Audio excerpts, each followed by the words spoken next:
when it comes to counter-terrorism, creating awareness, creating strategies and opening this discussion. So I must thank and congratulate everybody for being so active on this front. Also today my heart goes to all those people who lost their lives, their dear ones, and especially all the Indians who had to feel so helpless on 26th of 11.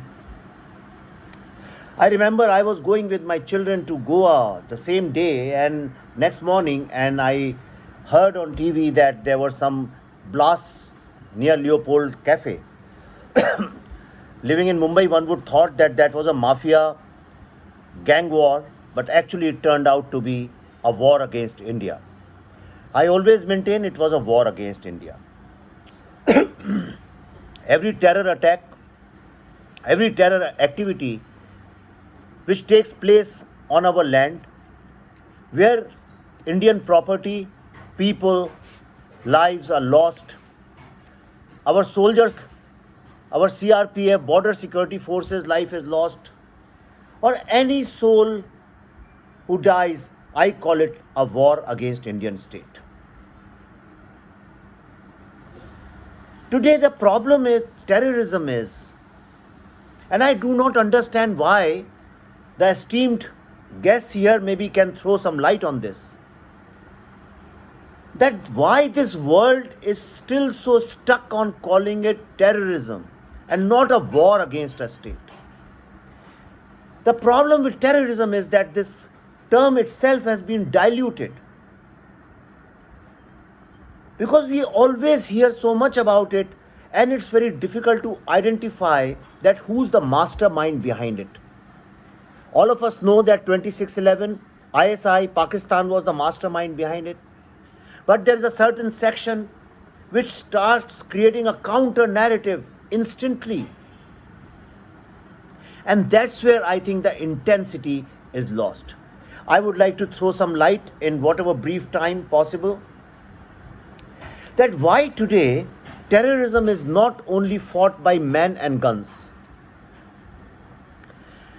Today terrorism is fought on the economic front and the communication front also.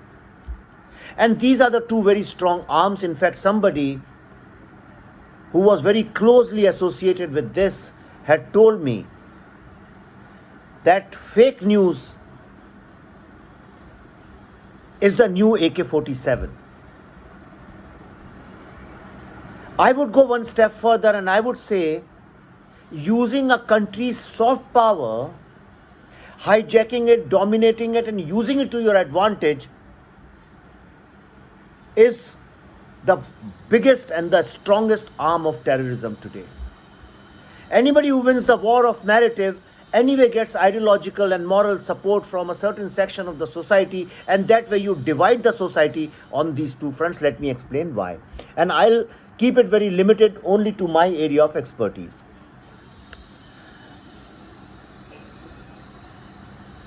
Now, cinema, for example. Cinema means any medium which is audiovisual, documentaries, cinema, television serials, advertising, OTT platforms, web series which you see now. Now, cinema to an extent is regulated by CBFC. I am on the board of CBFC. But still, if you see, most of the films in last 10-15 years have either glorified terrorism or in a way justified terrorism. Similarly, if you see in television series, terrorism is always justified. A reason is given because so such and such thing happened with the child and he grew up to become terrorist. Always oppression, the state oppression has been made the villain. But now I want to ask one question here. If the state oppression or any kind of social oppression is the reason why people pick up guns, then millions of Kashmiri Pandits became victim of Islamic terrorism. I am making a film called The Kashmir File, so I have tons and loads of research on that. They became victims of a war against India. the so-called radical Islamic terrorism. Not even one Kashmiri Pandit ever picked up the gun. Forget the gun, they did not even slapped anybody or abused anybody. So many Adivasis are victims of Naxal oppression, but they do not pick up guns and do not take the route of violence. Which means this violence is masterminded, strategized, institutionalized, and it is given an ideological backing and support. And that's why, let me give you a couple of examples.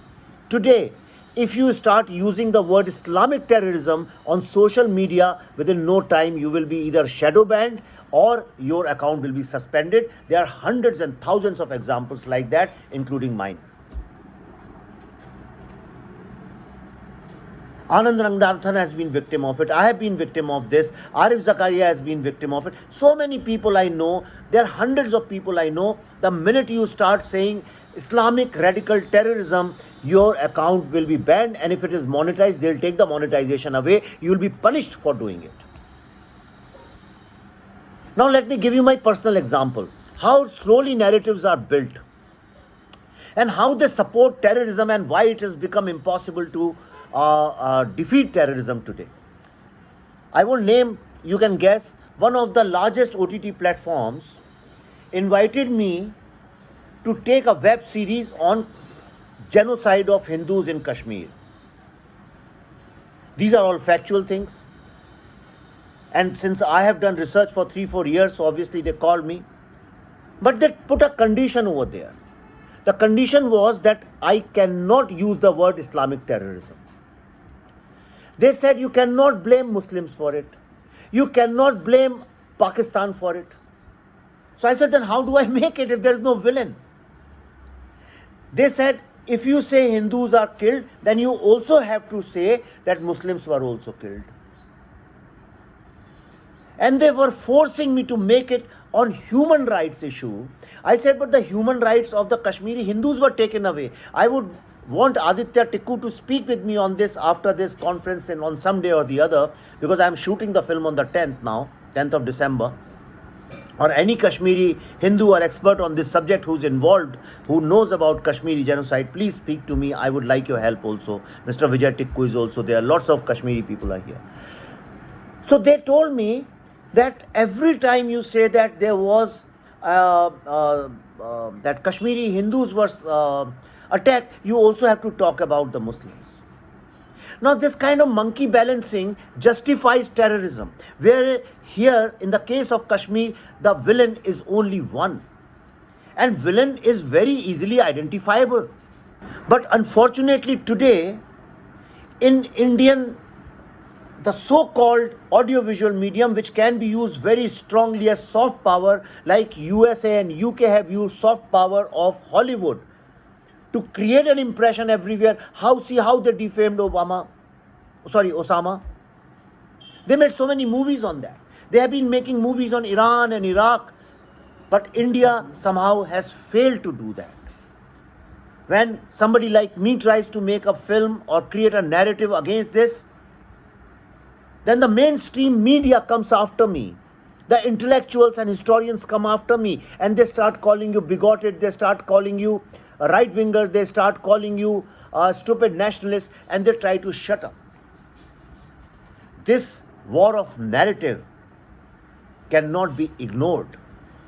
Today, because the OTT platforms are not regulated, and all the OTT platforms today, if one should look at the funding of these, most of them are funded by the money coming from Middle East countries. Like most of the mainstream newspapers, I was in US and I read there that the Qatar had given $50 million to the most leading newspaper of America in New York. And that's the reason when the same newspaper covers the news of 9/11, they say planes attacked World Trade Center. They don't write that Islamic terrorists attacked it. And this is the problem with the world today. The minute you start talking against this terrorism, your life is threatened and nobody is there to support. And in this narrative, even those people are involved who also suffer because of narrative. Therefore, it is very important to understand Who is masterminding this control of the narrative industry? You can blame ISI to an extent, you can blame Pakistan, but there is something beyond that. And because these OTT platforms do not belong to Pakistan and ISI, and I can guarantee ISI has no control over them. These are controlled by these big, huge Silicon Valley multinationals. The same people who control Twitter, same people who control Facebook. If you see, in today's, since I work a lot with the youth of this country all the times and young people, wherever I go to give lecture in undergraduate colleges, you will find the students of the first year who have just fresh off the oven, who have just come out of the schools, especially convent schools. They always necessarily they tell me, sir, you guys always blame Islamic terrorism. This is not true. Why don't you blame Hindu terrorism also? Why don't you blame saffron terrorism? Now, where are they learning this from? Where are the cases of saffron terrorism?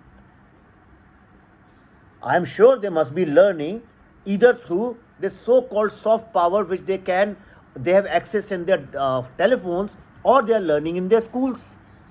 Who is masterminding this creative?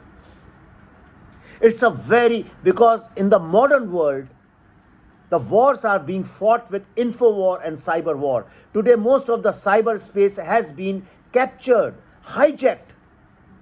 Today, you try and write something on Twitter, however factually correct it is, you start writing it against this, you will be called Islamophobic, number one. Second thing, you will get a email from Twitter,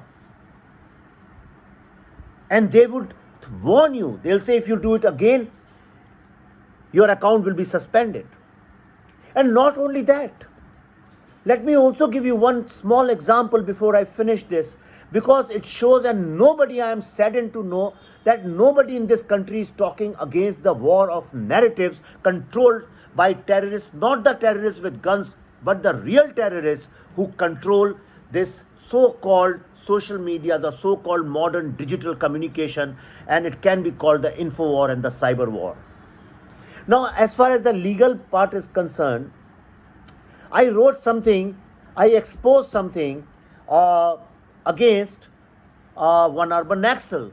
I don't want to name it because there's a case against me, who has been openly in Kashmir talking about कि ये तहरीक इसलिए ज़िंदा है क्योंकि कश्मीर के बच्चों ने बंदूकें उठाई और ये बंदूकें उठाना भारत के खिलाफ बहुत सही है. He has been saying it openly. You can see all these videos are there. I have tweeted that.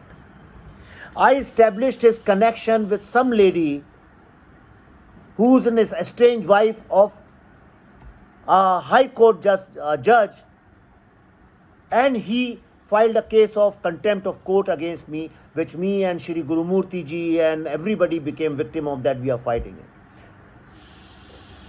It is true, you can sit in a conference and you can talk about strategies, you can talk about how to fight counter-terrorism, but people like me who are out in the open fighting it with narrative, the only tools I have is my speeches, my videos and my cinema. I am fighting through that, using it as a weapon to create awareness against how India has become victim of this. Now I am doing this film called The Kashmir Files, and I know what I am going through. Today I am doing a film called Kashmir Files, and it is such a sad commentary on this society and this country.